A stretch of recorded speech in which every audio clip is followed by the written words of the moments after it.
Net కేసులో సుప్రీంలో కొనసాగుతున్న విచారణ. శంషాబాద్ విమానాశ్రయంలో అడ్డుకున్న ఇమిగ్రేషన్ అధికారులు సుదీర్ఘ వివరణ అనంతరం ఎట్టకేలకు అనుమతి.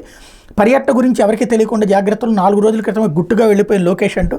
టీడీపీ హయాంలో జరిగిన పలు కుంభకోణాల్లో ప్రధాన నిందితుడిగా ఉన్న మాజీ సీఎం చంద్రబాబు గుట్టుచప్పుడు కాకుండా అమెరికా వెళ్లడం కలకలం రేపుతుంది. ఒకవైపు చంద్రబాబుపై సిఐడి జారీ చేసిన లుకౌట్ నోటీసు అమల్లో ఉండగా, మరోవైపు ఆయన దాఖలు చేసిన ముందస్తు బెయిల్ పిటిషన్లు సుప్రీంకోర్టులో ఇంకా విచారణలో ఉన్నాయి. దీంతో హైదరాబాద్లోని శంషాబాద్ విమానాశ్రయంలో ఇమిగ్రేషన్ అధికారులు చంద్రబాబును శనివారం తెల్లవారుజామున కొద్దిసేపు నిలువరించారు. చంద్రబాబు దేశం విడిచి వెళ్లకూడదని సిఐడిగా ఏడాది లుకౌట్ నోటీస్ జారీ చేసిన విషయాన్ని గుర్తు చేశారు.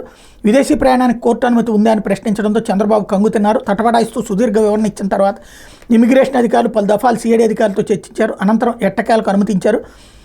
పార్టీ ఖాతాల్లోకి అవినీతి నిధులను టీడీపీ హయాంలో జరిగిన స్కిల్ డెవలప్మెంట్ స్కామ్తో పాటు ఫైబర్ నెట్ అసైన్ భూములు, ఎన్ఆర్ రింగ్ రోడ్డు అలైన్మెంట్ కుంభకోణాలు చంద్రబాబును ప్రధాన నిందితుడిగా పేర్కొంటూ సిఐడి నమోదు చేసిన కేసుల ద్వారా ఇది జరిగిందన్నటువంటి వార్తని హైలైట్ చేశారు. లేకపోతే అంతరిక్షంలో